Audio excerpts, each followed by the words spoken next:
அன்பின் உள்ளங்களே, இன்னைக்கு நாம் படித்த நற்செய்தி நமக்கு கற்றுக் கொடுக்கின்ற பாடம் என்ன அப்படின்னா, வார்த்தையை கொடுக்கிற வேளையில் கவனமாக இருக்கணும். யாருக்கிட்டையாவது ஏதாவது நாம் ப்ராமிஸ் பண்ணிட்டோம் அப்படின்னா அந்த வார்த்தையை நாம் காப்பாற்றி ஆகணும்.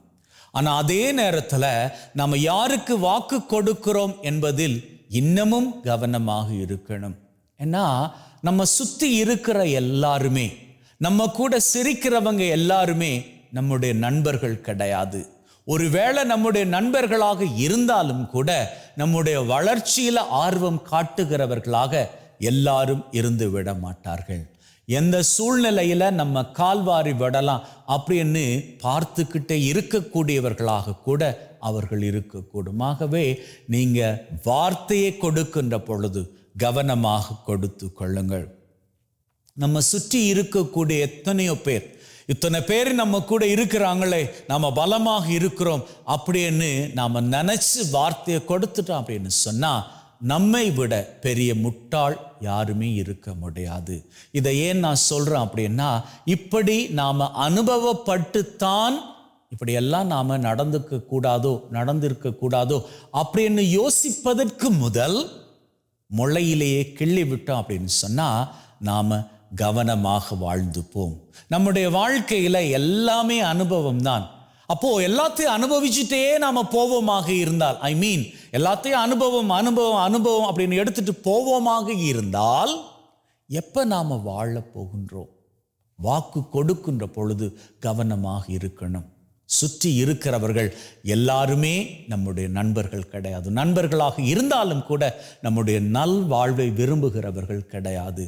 நம்மை சூழ்ந்து நிற்கக்கூடிய நண்பர்கள் இருக்கிறார்களே, அவர்களில் ஏதோ ஒரு சிலர் வேணுமாக இருந்தால் நம் மீது ரொம்ப கரிசனை உள்ளவர்களாக இருக்கலாம். ஆனால் அதை தாண்டி பல பேர், நம்மோடு இருக்கக்கூடிய பலர் தங்களுக்கு நம்மிடமிருந்து என்ன கிடைக்கும், என்ன லாபம் கிடைக்கும் அப்படி என்பதை வைத்து கொண்டுதான் நம்ம கூட பழகுகிறார்கள். இதற்கு ஒரு சிறந்த கதை உதாரணமாக சொல்லுகிறேன். காட்டில் ஒரு குரங்கு வாழ்ந்து வந்துச்சுதான். அதுக்கிட்ட ஒரு அற்புதமான மாமரம் இருந்துச்சுதான். அந்த மாமரம் வருஷம் அற்புதமான கனிகளை, ரொம்பவும் இனிமையான கனிகளை கொடுக்குமாம். அப்போ அந்த குரங்கு யோசிச்சுதான், இத்தனை கனிகளையும் நான் ஒருத்தனா சாப்பிடுவதா கூடாது இல்லையா? அது சுயநலம். அப்போ என்ன பண்ணிக்கலாம்? கூடையா பழங்களை ஆஞ்சு அது தன்னுடைய நண்பர்களுக்கெல்லாம் கொடுத்துதான். இப்போது அது முயலுக்கு கொடுத்துதான், நரிக்கு கொடுத்துதான், கரடிக்கு கொடுத்துதான், மானுக்கு கொடுத்துதான், மரைக்கு கொடுத்துதான். இப்படி கூடையா தன்னுடைய மரத்தில் இருந்து கிடைச்ச கனிகள் எல்லாம் அது கொடுத்துதான்.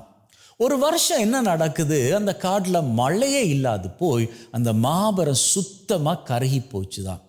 இப்போது இந்த குரங்குக்கு ரொம்ப தாகம், இதுக்கு சாப்பாடு கூட கிடையாது.